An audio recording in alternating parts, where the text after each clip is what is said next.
এগৰাকী টেট শিক্ষাৰ্থীৰ বিস্ফোৰক ষ্টেটাছে কপাইছে ৰাজ্যক শিক্ষাৰ্থী চিম্পী শইকীয়াৰ বিস্ফোৰক ভাষ্যক লৈ উত্তালৰ হৰণ প্ৰধান শিক্ষকৰ সন্মুখতে শিক্ষাৰ্থীগৰাকীক দিয়া হৈছিল ভাবুকি সংখ্যালঘু অধ্যুষিত অঞ্চলত খিলঞ্জীয়াক ভাবুকিক লৈ কিয় দল সংগঠন ওলাই নাহে বুলি প্ৰশ্ন জনপ্ৰতিনিধিৰ আনহাতে সকলো জিলা আৰক্ষী অধীক্ষকক সতৰ্ক হোৱাৰ নিৰ্দেশ দিছে এডিজিপি পল্লৱ ভট্টাচাৰ্যই এগৰাকী টেট শিক্ষয়িত্ৰীৰ এটা বিস্ফোৰক ফেচবুক ষ্টেটাছ বিদ্যালয়ত উদণ্ড যুৱকৰ অভব্য আচৰণ শিক্ষয়িত্ৰীক প্ৰধান শিক্ষকৰ সন্মুখতেই শিক্ষয়িত্ৰীক ভাবুকি উদণ্ড যুৱকৰ অসহায় শিক্ষয়িত্ৰীৰ ফেচবুক ষ্টেটাছে কপাইছে সমগ্ৰ ৰাজ্য প্ৰতিদিনে বিদ্যালয়ত চলি আহিছে উদণ্ড যুৱকৰ ভণ্ডালি কালিৰ একেধৰণৰে পৰিৱেশ মই তেওঁলোকক বিদ্যালয়ৰ পৰা যাবলৈ কওঁ মুখ ঢাকি তেওঁলোকক আঁতৰ হৈ যায় আৰু প্ৰতিদিনৰ দৰে মুখ লক্ষ্য কৰি লয় যুৱক কেইজনে তেতিয়া সময় দিনৰ 9:30 বজা আমিৰ আলী নামৰ এজন যুৱক ওচৰলৈ আহি মোক কয় আপোনাৰ বহুত দম চাই আছো শিক্ষয়িত্ৰী চিম্পী শইকীয়াৰ বিস্ফোৰক ষ্টেটাছক লৈ উত্তাল সদন শোণিতপুৰ জিলাৰ বালিপাৰ শিক্ষা খণ্ডৰ অন্তৰ্গত কেকুপলি প্ৰাথমিক বিদ্যালয়ৰ শিক্ষয়িত্ৰী চিম্পী শইকীয়াই অসহায় হৈ এটা ষ্টেটাছ দিছিল ফেচবুকত য'ত তেওঁ স্পষ্টকৈ লিখিছিল আমিৰ আলী নামৰ যুৱকজনৰ নেতৃত্বত অহা দলটোৱে কেৱল বিদ্যালয়তেই নহয় ৰাজপথত অৱশ্যে ধৰিও তেওঁক ভাবুকি দিছে যাৰ বাবে তেওঁ বিদ্যালয়লৈ পুনৰ ঘূৰি নোযোৱাৰ সিদ্ধান্ত লৈছে কিন্তু এই অসহায় শিক্ষয়িত্ৰীগৰাকীৰ এই ফেচবুক ষ্টেটাছক লৈ বিধায়ক শ্বেৰমান আলীৰ সাম্প্ৰদায়িক মন্তব্য এগৰাকী শিক্ষয়িত্ৰীক নিৰাপত্তাৰ আশ্বাস দিয়াৰ বিপৰীতে শ্বেৰমান আলীৰ মন্তব্য প্ৰকৃততে সুবিধাৰ পৰা বঞ্চিত অঞ্চলত চাকৰি কৰিবলৈ বিচৰা নাই শিক্ষয়িত্ৰীগৰাকীয়ে যাৰ বাবে তেওঁ এনে এক ষ্টেটাছ ইম্প্ৰেশ্যন দিব যদি বিচৰা হৈছে যে আচলতে সংখ্যালঘু অধ্যুষিত অঞ্চলৰ মানুহবোৰ ভাল নহয় বা শিক্ষাৰ্থীসকলক এই কথাটো কিন্তু শুদ্ধ নহয় এতিয়া সংখ্যালঘু অধ্যুষিত অঞ্চল চৰাঞ্চল বা ব্ৰহ্মপুত্ৰ নদীৰ মাজত চৰ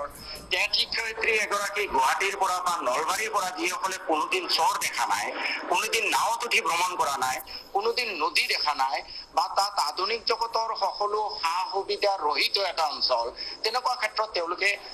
যাবলৈ অনিচ্ছা প্ৰকাশ কৰাটো অতি স্বাভাৱিক কোনো ধৰণৰ এনেকুৱা হোৱা নাই যে কোনোবা টেট শিক্ষয়িত্ৰী গৈ তেওঁৰ জীৱন অসুৰক্ষিত হৈছে আচল কথাটো হ'ল তেওঁলোকে নদী চাই নাও চাই সেই বালিময় অঞ্চল চাই তাত কাৰেণ্ট নাই তাত পকী লেট্ৰিন নাই হয়তো ইউৰিনেল নাই এই কথাবোৰ অসুবিধাৰ কাৰণে তেওঁলোকে আহিব খুজিছে শ্বেৰমান আলীৰ এনে আজব মন্তব্যৰ বিপৰীতে বিধায়ক মৃণাল শইকীয়াই এই ঘটনাক কঠোৰ ভাষাৰে অৰিহণা দিছে সংখ্যালঘু অধ্যুষিত অঞ্চলত এগৰাকী খিলঞ্জীয়াক ভাবুকি দিয়াৰ পিছত কি কাৰণে এতিয়াও ওলাই অহা নাই দল সংগঠন এই প্ৰশ্ন বিধায়ক মৃণাল শইকীয়াৰ চিম্পী শইকীয়া নামৰ এগৰাকী অসমীয়া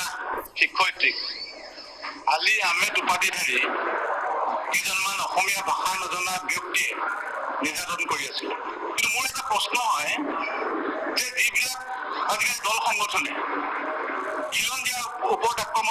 ওপৰত আক্ৰমণ বুলি কৈ গোটেই অসমখন দলপাৰ লগাই থাকে এইবিলাক দল সংগঠনে কিন্তু এই যমুনামুখৰ কাণ্ডই হওক চিম্পী শইকীয়াৰ কাণ্ডই হওক আৰু বহুতো তেনেকুৱা যি ধৰণে ঘটনা সংঘটিত হৈছে তাত কিন্তু মাত নেমাতে